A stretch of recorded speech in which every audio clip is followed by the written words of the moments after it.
খুলনা জেলার কয়রা উপজেলার আমাদি ইউনিয়নে অবস্থিত মসজিদকুর মসজিদ দক্ষিণ বাংলার অন্যতম একটি প্রাচীন ও ঐতিহাসিক নিদর্শন।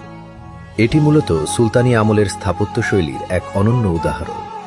মসজিদটির নাম মসজিদকুর হওয়ার পেছনে একটি মজার কারণ রয়েছে। কুর শব্দের অর্থ হল খনন করা। জনশ্রুতি আছে যে দীর্ঘকাল এটি মাটির নিচে চাপা পড়ে বা জঙ্গলে ঢাকা অবস্থায় ছিল।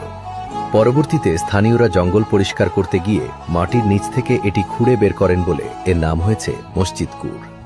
এটি আনুমানিক 1500 শতাব্দীর মাঝামাঝি সময়ে খান জাহান আলীর সমসাময়িক কালে নির্মিত হয়েছে বলে ধারণা করা হয়। ঐতিহাসিকদের মতে হজরত খান জাহান আলী রহিলাসান যখন দক্ষিণবঙ্গে ইসলাম প্রচার এবং জনপদ তৈরির কাজ করছিলেন, তখন তার প্রধান 2 অনুসারী বা সেনাপতি বুড়া খাঁ ও তার পুত্র ফাতে খাঁ এই অঞ্চলের দায়িত্ব পান।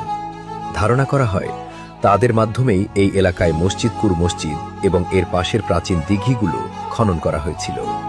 খান জাহান আলী রহিলাসন তার সফরসঙ্গীদের নিয়ে ভৈরব নদ থেকে শুরু করে কপোতাক্ষ নদ পর্যন্ত বিভিন্ন এলাকায় প্রশাসনিক কেন্দ্র এবং ধর্মীয় স্থাপনা গড়ে তোলেন।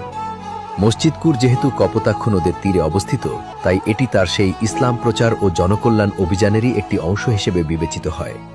মসজিদকুর মসজিদের ঠিক পাশেই রয়েছে হজরত 24 পরগনার পীর বুরহান আলীর মাজার।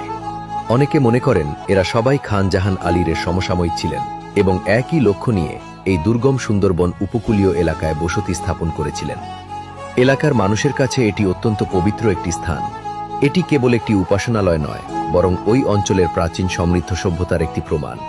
প্রত্নতত্ত্ব অধিদপ্তর বর্তমানে এই প্রত্নতাত্ত্বিক নিদর্শনটি রক্ষণাবেক্ষণ করছে। আপনি যদি খুলনা শহর থেকে যেতে চান, তবে সড়ক পথে বা বাসে করে প্রথমে কয়রা যেতে হবে। কয়রা উপজেলা সদর থেকে প্রায় 10-12 কিলোমিটার দূরে আমাদি ইউনিয়নে কপোতাক্ষ নদের পাড়ে এই মসজিদটি অবস্থিত।